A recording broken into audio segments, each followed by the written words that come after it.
গোয়েন্দাগিন্নি, নেতাজি, জয়ী, তাঁর ঝুলিতে রয়েছে অগুন্তি জনপ্রিয় বাংলা ধারাবাহিক। তিনি ছোট পর্দার অতি পরিচিত মুখ, সানন্দা বসাক। তবে বহু বছর হলো ধারাবাহিকের জগৎ থেকে দূরে সরে গিয়েছেন তিনি। সম্প্রতি তাঁর জীবনে নেমে এলো গভীর শোকের ছায়া।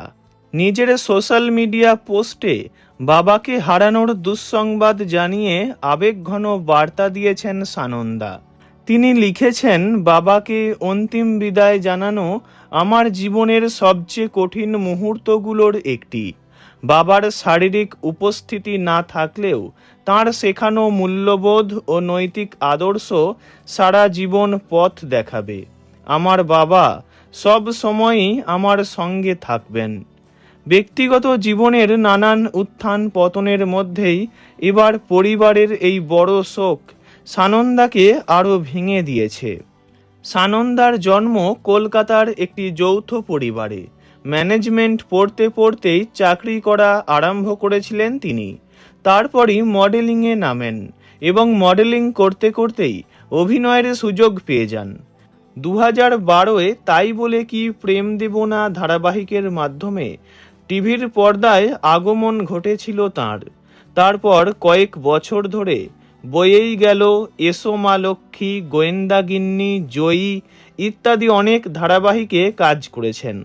2019-এ নেতাজি ধারাবাহিকে শেষবার পর্দায় দেখা গিয়েছিল তাঁকে। তারপর থেকে আর অভিনয় করেননি। জানা যায়, ধারাবাহিকে কাজ করার সুবাদেই সিনেমাটোগ্রাফার অভিষেক চক্রবর্তীর সঙ্গে তাঁর আলাপ হয়েছিল। কয়েক দিনের আলাপের মধ্যে 2015-16 নাগাদ তাঁরা বিয়েও করে নেন। বিয়ের মাস দুয়েকের মধ্যেই অন্তঃসত্ত্বা হয়ে পড়েন সানন্দা। এরকম অবস্থাতেই বিয়ের 4-5 মাসের মাথায় তাঁদের দাম্পত্যও ভেঙে যায়। তারপর এক কন্যা সন্তানের মা হন সানন্দা।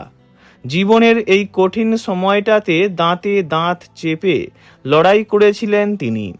সানন্দার কথায়, আমার সঙ্গে আমার স্বামীর ঠিকমতো মিলই হয়নি। আর আমি মনে করি একসঙ্গে খারাপ থাকার চেয়ে আলাদা থাকা অনেক ভালো। মেয়েকে নিয়ে ভালোই আছি এখন।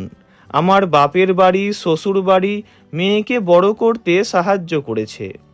বর্তমানে অভিনয় ছেড়ে কাপড়ের ব্যবসায় মন দিয়েছেন তিনি।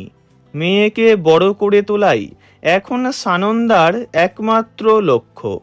মেয়েকে নিয়ে নিজের মতো করে সবটা গুছিয়ে নিয়েছেন অভিনেত্রী। ভিডিওটি এইটুকুই। বিনোদন জগতের সব রকম খবরাখবর জানতে চ্যানেলটি অবশ্যই সাবস্ক্রাইব করবেন। ধন্যবাদ।